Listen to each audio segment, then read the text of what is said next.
Welcome to today's Global Connections program. I'm Bill Miller. Why is it important to learn more about people in other parts of the world? Why do we need to find out what issues they're dealing with and how we can cooperate to deal with these problems together? My guest today is an expert in this area. Ms.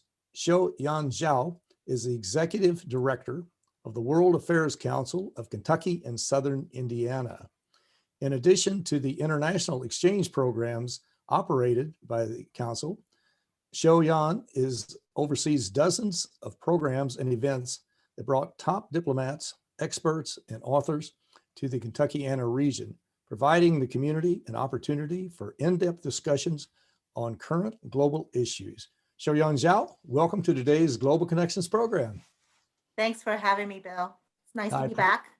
Great. Yeah, I appreciate you being with me. We haven't done this for years, and I know there are a lot of new developments, especially in the World Affairs Council, but let's just start off with a very basic question. The World Affairs Council of Kentucky and Southern Indiana, when was it formed? Why was it formed? What's your basic mission? Sure. Well, the World Affairs Council has been around for 35 plus years now.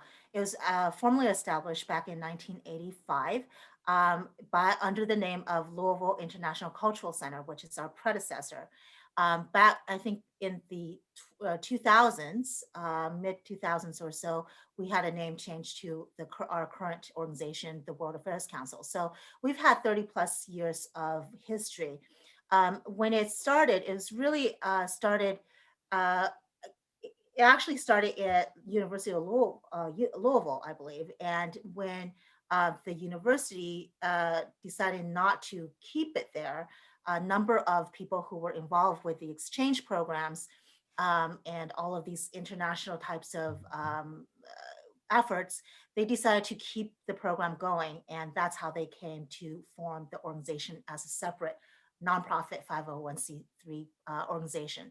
So that's how it began. And the idea has always been, how do we connect Kentucky, which, back then it's not nearly as global as it is now, with all of the international happenings and people, kind of create that people-to-people culture exchange. And so through that premise, it's kind of evolved to today, which, that underlying mission of connecting people from different communities, different parts of the world with our Louisville and really Kentucky, because we program for Kentucky and Southern Indiana, and bring people together for peer-to-peer professional exchanges, but also to bring people who are experts and diplomats, these people that are really in big cities, to come to our cities, our communities, and talk about international issues.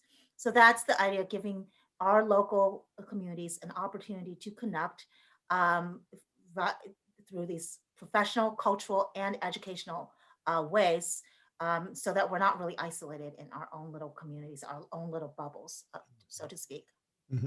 Now, you're a member of the World Affairs Council of America, and there are many other organizations around the United States that are your counterparts. You're a 501c3 operation, as I recall. And their website is worldkentucky.org. Are you also a membership organization? Can people join? Yes, absolutely. Like many of the World Affairs Councils within this network, we have about 80 or so scattered throughout the United States. We are a membership-based organization, but we are not member exclusive in programs. So members support our mission, but they also get benefits from, attending our programs, having special opportunities, invitation, exclusive opportunities to engage. But membership is a source of revenue for us, kind of support more than anything. But it really brings people who have that similar international outlook and interest together within the community to to kind of share their experiences and their knowledge, and also to hear about what's happening. So we are a membership organization. We are part of this larger organization of World Affairs Councils, but we're also part of these two other national networks. One is the Global Ties US, which supports our international exchange programming, many of them through the US Department of State. And then we're also recently joined in the Sister Cities International Network, because we also absorb the Louisville Sister Cities programs just since July of last year. So we're locally situated, but we are part of these larger national and international networks that really kind of opens up all the opportunities and resources for us to bring the international to the local communities that we operate in. Well, you've already identified the categories, and we'll briefly touch on them right now. Sure. Let's talk about one that a lot of COVID has slowed us down a lot, obviously. But anyway, you had or you do have the Global Citizenship Education Program. Briefly, what is that, and why is it important to bring students into it to learn more about international issues and people in other parts of the world? Sure. So the Global Citizenship Program has been around for a couple of years. It's now a 2-year hands-on global learning experience for high school students, but mainly sophomores, freshmen and sophomores, because we really want the students to start this early on in their high school journey. It allows high school students really that opportunity to investigate the diversity in their local communities where they live, how to communicate with diverse audiences, and also participate in service work that connects to global issues. So we open our applications in the fall of every year. Students register for the program through a very short application form online, and we also offer waivers on the fees to students who demonstrate need. But the idea of this is really how can we be much more inclusive of the youth in our, in this generation, to be more concerned, be more competent in how they interact in a global setting. And I think that's especially important in, states like Kentucky, where we're not obviously connected. We don't have a huge international presence, whether it's through business or some of those other exchanges. So for us, it's about how do we bring this global competency, this importance of how to be a global citizen to the students in this state, so that we're not always left behind in some ways, right? That students can be competent and ready and prepared to really succeed in a global community. Um, and that's what this goal is really about. How do we get them prepared in languages and cultural awareness, sensitivity, empathy, and also for them to really truly understand the intersections between the global and local concerns. And that's what we think of as global citizens. That's extremely important. And you were Mhm. talking about how Kentucky years ago was viewed back during the 60s, 70s, what have you, as sort of a rural state to a large degree, which it's no longer that. It's changed quite dramatically. And a lot of people say this because Toyota Motor Corporation, which Right. was brought here, but primarily by then Governor Martha Lane Collins to Kentucky, really turned Kentucky into an international entity. And today we see thousands of other small businesses that tie into Toyota's plant in Georgetown. You see Ford Motor has a major operation of a pickup truck plant in Louisville. UPS's hub is, well, it's a central hub in the world, is located Yeah. in Louisville, and they send jets out every night all over the world. So Kentucky has changed quite dramatically, has it not? It has. I mean, that's exactly it. Like as you point out, we're much globally connected through commerce, and the world hub, the world port, the hub, it really puts us at the center of all of that. And then certainly the many manufacturing businesses that's here. Trade is. We were one of the fastest growing trading states in the country. So we're actually a lot more global than we are, but it doesn't necessarily translate in our education. That's right. Students, we're still grappling with some of the basic issues of learning, which is something that I'm sure many communities do. But the trick is really how do you bring all students, lift them up in those basic ways while still keeping up with the latest needs that we as a global community need to have for our students in order for them to excel, not just catch up, but how do we move them even further along. And that's that's something that I think we can do better. And I think the new administration in state education, I feel good that they're moving in that direction. So it's really for organizations like us to provide some ideas and models to help them along in that way. Mhm. And of course, too, the last statistics I saw, and these may have changed, but I won't dwell on the international trade. But two of the largest exports, one was aerospace engines, which I Yep. found very interesting. And the second, of course, world famous Kentucky whiskey, Kentucky With bourbon, and Kentucky today still supplies 95% of all of the bourbon whiskey in the world, even though every state in the United States and many countries have their own brewery or distilleries, I should say. But Kentucky still, I guess Kentucky had a 200-year head start on producing bourbon. So that's what kept it going. and also the water, isn't it? Isn't the water the That's right. The limestone and the water. You're absolutely the water? right. That's true. Well, we better move quickly here. We're not going to get through all these, thanks to me getting off track. But one of the main functions you've provided over the years is to bring in really knowledgeable speakers on a wide range of topics. Just give us a flavor of some of the speakers you've had, be it ambassadors or CEOs or whomever, and what were their topics very briefly. Sure. We have, our speaker program is usually one per month. And in some years, we've brought in some really top diplomats to the region.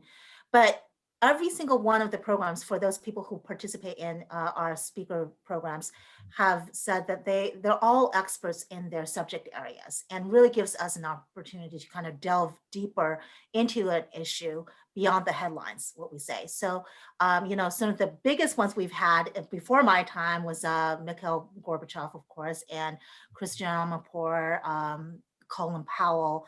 But more recently, we have had Ambassador Zaume Clozon a couple years ago, who at the time had not been designated an envoy or a special kind of representative for the U.S.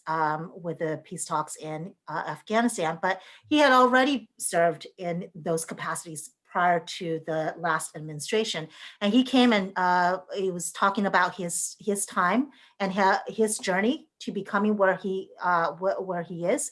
And that was an amazing program. He's super down to earth person, and we really enjoyed hosting him.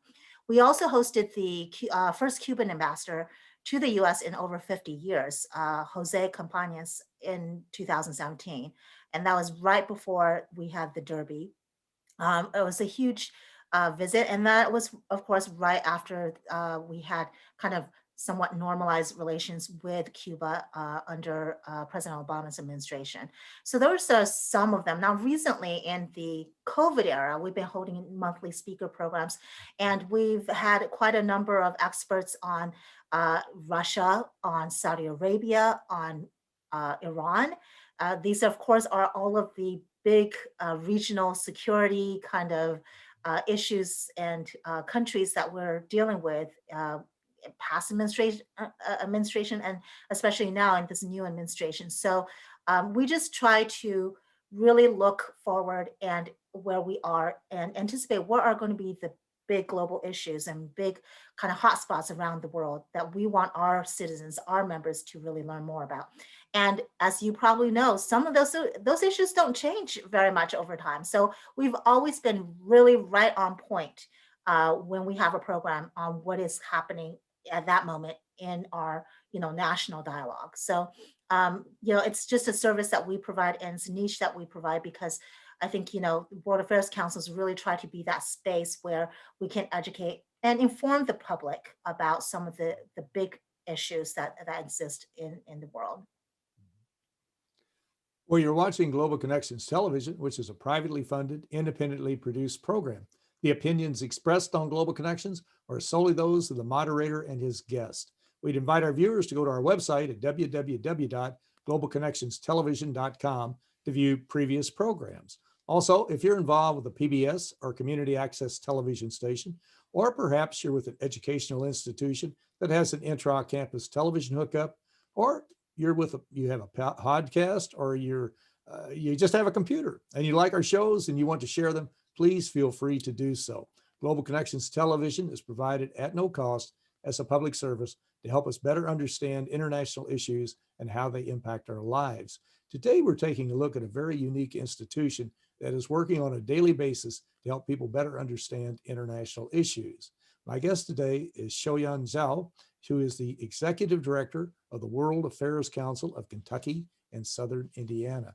Xiao, we're talking about all the really wonderful services that you provide, and you were talking about the speakers that you get on a monthly basis or whatever. Can people tap into them now by Zoom? I know you're not holding in-person meetings. Can they do that if they go to your website? Absolutely. We've been very active during this time. And as you probably know, this whole Zoom and technology, webcasting technology has allowed us to engage more people because they don't have to travel. They don't have to, really plan far ahead. So we've been having regular programs. They can go to our website, worldkentucky.org. We have a virtual programs and, the speaker programs, so you have them once a month. We also connect people in other programming, and I'm sure we'll talk about this a little bit later, but through our sister cities, how do we connect people from these different things? So people can absolutely access them. They're all, for the most part, free for people to join. Very good, great, and great entree into sister cities. We'll move into that right now. And of course, as I recall, I think President Dwight Eisenhower back in the 50s created the Sister Cities program, the People to People program, and the Atoms for Peace too seems to ring a bell or something like that. And of course, the United Nations International Atomic Energy Agency was a spinoff or a counterpart of that came online later. But just an overview, what is the Sister Cities International program, and how does that tie into Louisville and into your operation? Sure. So Sister City is really a city to city relationship that is agreed upon by city government, mayor, usually head of the city government, or other metro councils in some cities. It's a relationship that really seeks to connect cities, people of the sister cities, in a much more meaningful and sustainable way through various type of exchanges across different sectors of society. So many of these occur within the education space, whether it's from grade school or to many university collaborations. Arts and culture, so performing arts, that type of programming exchange, but also business and maybe city government issues, right? How do you deal with planning, infrastructure? So it really runs the whole gamut of the different types of things that cities all deal with. So it's usually around some kind of a commonality, and or just an interest to know more about that city. And they are started usually by someone within a city that has a tie to another city and see some possible collaborations. So we have about 9 cities in Louisville, Kentucky. Every city can start a city. They go through the Sister Cities International, who coordinates kind of which cities have a sister city. And usually, if you want to create a city with a city in a country that you're really interested in, you want to see, do they already have a sister city in the US? If not, then you can start that conversation.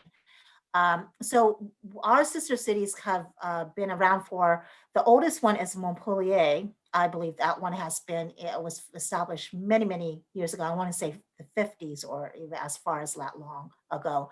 And we have basically one city for every continent except Australia. Haven't made it that far yet. But we have we have a Tamale in Africa, Ghana. We have Quito in Ecuador, La Plata in Argentina. We've got Mainz in Germany, Turkey, China, and England, France, and Russia, Perm. So these are all cities where our mayors have at different times in history agreed to have more deeper relationships with each other and provide some kind of a resource. I don't mean like not necessarily financial, sometimes financial, but mostly support for greater collaboration. Mhm. And that's remarkable. Louisville, as I recall, is the metro area is about 1 million people. And Yeah. to have 9 sister cities programs, that is remarkable. That is It it's a extremely, lot. there are large cities with 3, 5, 10 million people who don't have that many sister cities programs. That's quite an accomplishment. Well, it is, but I will say, it's a lot of cities, and over time, yeah, they're not all going to be as active. Some of them do not have any kind of ongoing programming. Mhm. So that's when we took over the programs just last year. Part of that was because the whole Sister City program has been kind of inactive in many ways. So when we took it over, our goal is really to how can we reconnect, reimagine what some of these relationships might be, and where are the best places or areas that we can connect with. So I work really closely with our Louisville City, our Office for Globalization here, and we really try to identify good ways matching the interests of all of our cities, but we don't want to force it. I mean, it's a tough time. Sometimes they will happen organically, and sometimes they don't. But it's good to know that if we wanted to do something in one of these cities, there's going to be someone there within that city counterpart who's going to be able to support our exchange or help us in some manner. That's right. To have the counterpart there is absolutely critical. That's right. Well, in just about the last minute or two we have, I don't want to overlook your one program, your International Visitors Program.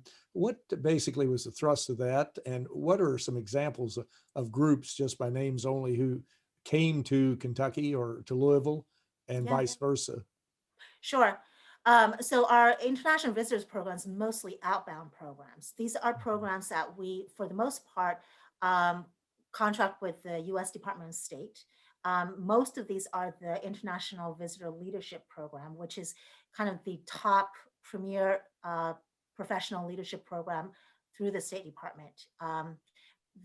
Really brings in leaders, emerging leaders, established leaders from across the world on a variety of topics and themes for shared learning. So, past programs we've had, many of them on economic development, for example, many of them on journalism. We had quite a number of programs with the Edward Morrow program for journalists.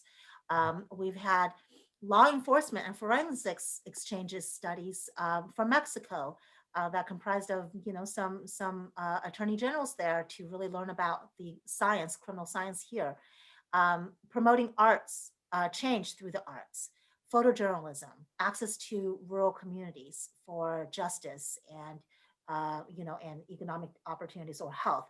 So these are just kind of a smatter of you know types of things that we've programs that we have programmed, we have connected communities with. And what happens is that we connect those people who's coming from the different countries with organizations here who do similar work they want to learn about. And it's really for them to kind of share best practices, challenges. And what's great about this program is it really kind of brings everything down to a not just a local level, but the idea that, global issues are local issues, right? I mean, these are issues that every community in every part of the world are facing and so they can learn from each other about what are some of the common solutions. So we've been doing that for 30 plus years. And I think we've hosted people from just about every country in the UN. All 193 of them. I think we're maybe short a couple, but Not many, I'm sure. not many, not many. It certainly has, no doubt about it. Well, Xiao, this is an extremely important program. And again, our viewers can go to your website at www.worldkentucky.org to get more information, to learn about the upcoming speakers, to tap into your Zoom sessions, the ones that are open to the public, and to get involved, because you're absolutely right. You summed it up very nicely. We are all in this together. We have to work on these problems together, and we have to learn more about other people, and they need to learn more about us. We see just chasms, grand canyons of misunderstanding in this world today within countries and between countries. And we certainly need to work on that. But Xiao Yin, I want to thank you so very much for a very interesting and a very informative program. Thank you, Bill. It's always nice to talk with you, especially on your show. And we hope we can share out all the stuff that you do as well on our website. So worldkentucky.org. Please do. We It's will. all free. That's Yep. good. Again, thank you. Thank you. I'm Bill Miller. Thank you for joining us today on Global Connections Television.